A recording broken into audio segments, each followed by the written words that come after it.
By the spring of 1945, the war in Europe was collapsing. German towns burned under Allied bombs, whole units surrendered by the thousands, and what remained of Hitler's Reich was crumbling under its own weight. But in the midst of this unravelling, there was another story few ever expected to tell. The journey of German women who became prisoners of war, not in Europe, but across the ocean in the United States. These women were not front-line fighters. Many were auxiliaries, nurses, clerks, communications assistants, members of the Wehrmacht's support corps. Some had volunteered under pressure, others simply been swept up when the Reich demanded every able pair of hands. When captured in France and later in Germany, they expected humiliation. The propaganda they had grown up under left no doubt. The Americans would treat them as little better than slaves. Better to die than be taken, one officer had told them. So when they were marched under armed guard to ports in France and crowded aboard troop ships bound for America, dread was their only companion. The voyage was long, weeks at sea, the smell of salt mingling with fear. They huddled in bunks, whispering of the unknown awaiting them. Would they be paraded in cages, forced into degrading labour, left to starve in silence? When the ship finally docked in Virginia, the women stepped into the blinding sunlight, squinting as they were herded onto buses. The air smelled different, warm, sweet, tinged with pine. The journey ended at a sprawling camp of barbed wire, guard towers, and neat wooden barracks. They braced themselves. The first shock came almost immediately. Instead of filth, the barracks were clean, lined with rows of cots and blankets folded neatly at the ends. There was running water, toilets that flushed, even electric light bulbs glowing from the rafters. Greta, one of the younger women, whispered to her Frau, "I and Anneliese. It cannot last. They want us to think it is safe before they take it away." That night, dinner was served. The women stood in line, tin trays in hand, stomachs knotted with fear. The smell of food wafted from the mess hall. Potatoes, bread, something frying in butter. They stared as American cooks in white aprons ladled steaming portions onto trays. Meat, vegetables, a glass of milk. For women who had spent the last month surviving on watery soup and crusts of stale bread, it seemed impossible. Anneliese took her tray, her hands trembling. She sat at a table with Greta, staring down at the food. The first bite of potato nearly made her cry. It was soft, buttery, filling. Greta stuffed bread into her mouth with frantic hunger, tears running down her face. The guards watched quietly, but made no move to stop them. Days turned into weeks. The women adjusted to camp routines, roll call, assigned chores, strict schedules. Yet the meals remained steady, shockingly plentiful compared to the famine of Europe. Eggs in the morning, stew at noon, bread with butter in the evening. It was more than sustenance. It was a revelation. Then, one Sunday afternoon, came the moment none of them ever forgot. The mess hall buzzed with chatter as trays were passed down the line. At first it looked like any other meal, meat, bread, beans, but at the end of the line the cooks set down something new, wedges of golden brown pastry, their crusts glistening, filled with warm spiced apples. The scent of cinnamon and sugar drifted through the air. Apple pie. The German women froze. Some whispered nervously. Dessert was unheard of. Sweetness belonged to a childhood before the war, to bakeries that had long since crumbled into rubble. Greta clutched Anneliese's arm. "It cannot be for us." But it was. Each tray was given a wedge, steam rising from the flaky crust. Anneliese sat at the table, staring at hers. She lifted her fork, cut into the crust, and tasted. The warmth spread across her tongue, sweet and tart all at once.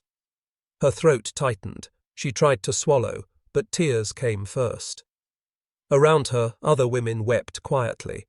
Some pressed hands to their mouths, overwhelmed. Others ate in silence, eyes closed, as if afraid the pie might vanish.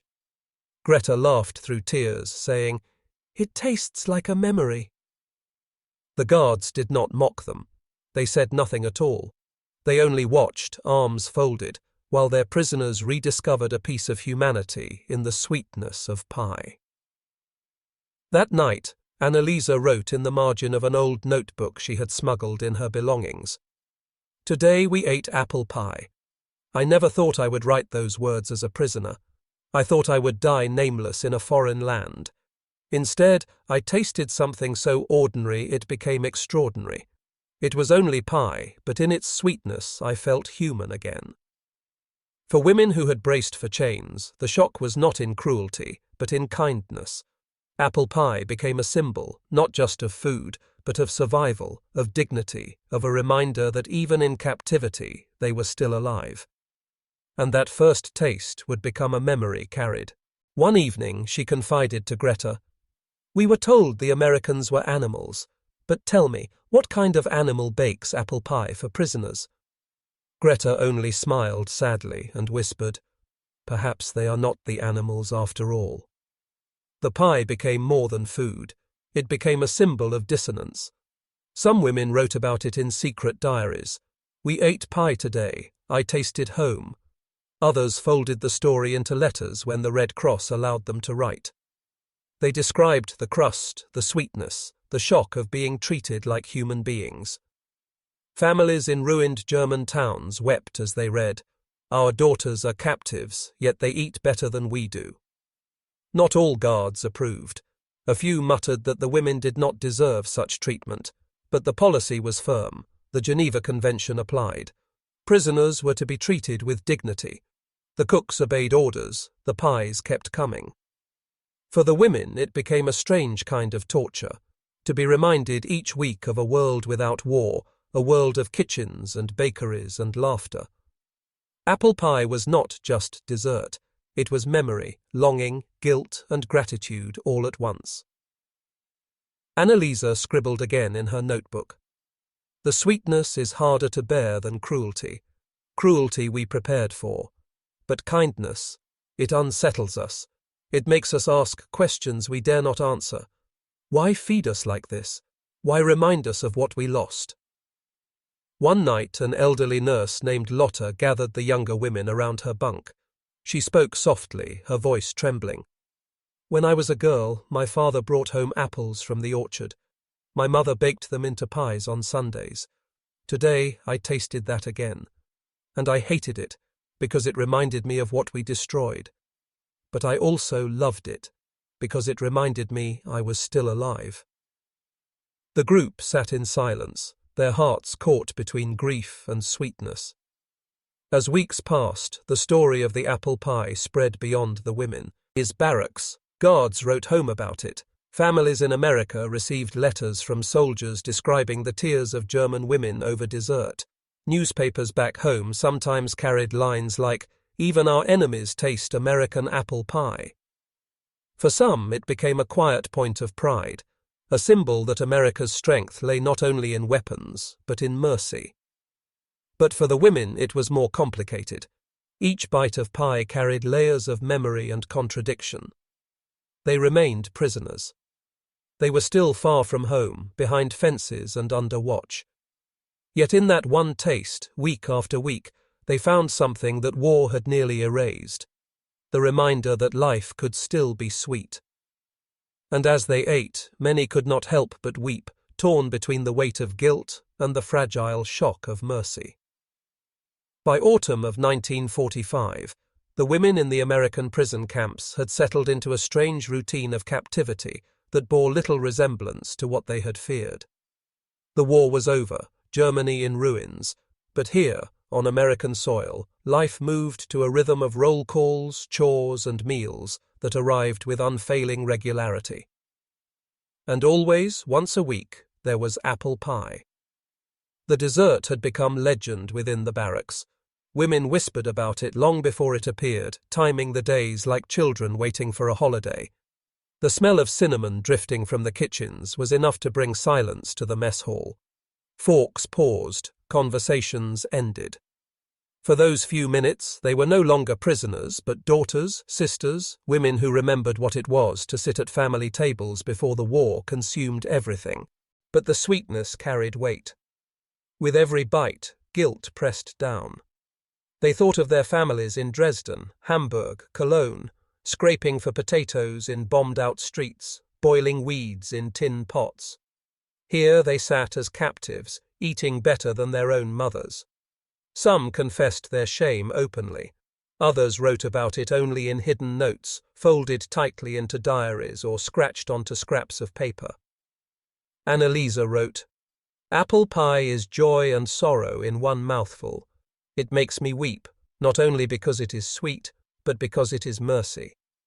We were told to expect chains, and instead we taste sugar. I do not know how to carry this contradiction.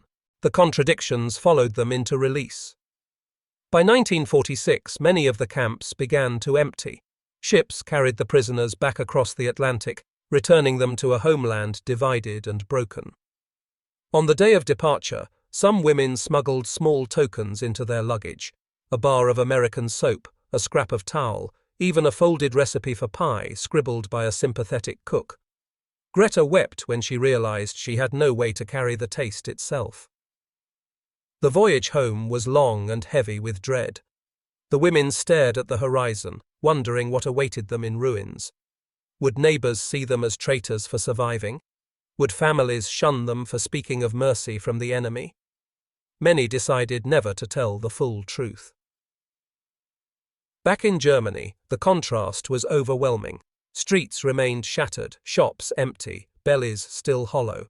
The first meals tasted of desperation: thin soup, hard bread, whatever scraps could be found. The memory of American meals haunted the women. The memory of apple pie haunted them most of all. Annalisa and Greta returned to Leipzig to find their home reduced to rubble. Their mother was gone, their neighborhood barely recognizable. They slept on floors, worked in ruins, scavenged for coal. Yet at night they whispered about the camp, about the smell of cinnamon, about the shock of pie. Years later, when the sisters had families of their own, they shared the story carefully. Greta told her children, "When I was a prisoner, the Americans gave me pie. I cried because it was sweeter than anything I had known in years." The children laughed, not understanding the weight of the confession. For Annalisa, the memory deepened with time. In her diary, she wrote in the 1960s, "The war taught me hunger, fear, and loss. But what I remember most vividly is apple pie, because it was the moment I realized our enemies saw us as human beings. That was harder to accept than cruelty." Sachiko in the Japanese story had said mercy frightened her more than violence. Annalisa felt the same. For her, the pie was proof that the Reich had lied. Proof that dignity could come even from the hands of those they were taught to hate. Decades later, survivors of those camps gathered in small reunions. Women who had once shared bunks and whispers now shared coffee in rebuilt German kitchens. Inevitably, the conversation returned to apple pie. One woman laughed, "Do you remember how we cried?" Another replied, "I still do every time I smell cinnamon." The pie had become more than food. It was memory, symbol, contradiction. It represented the moment captivity tasted like mercy. Historians tally wars in battles and treaties. But for these women, history was measured in sweetness. A slice of pie, served on a tin tray in a foreign camp, became the most haunting taste of their lives. Not because it was grand, but because it was ordinary. And ordinary was what the war had stolen. Annalisa's final diary entry, discovered by her granddaughter after her death, read simply, "I was a prisoner. I was hungry. I was afraid. Then one day in America I ate apple pie, and in that moment I remembered I was still alive.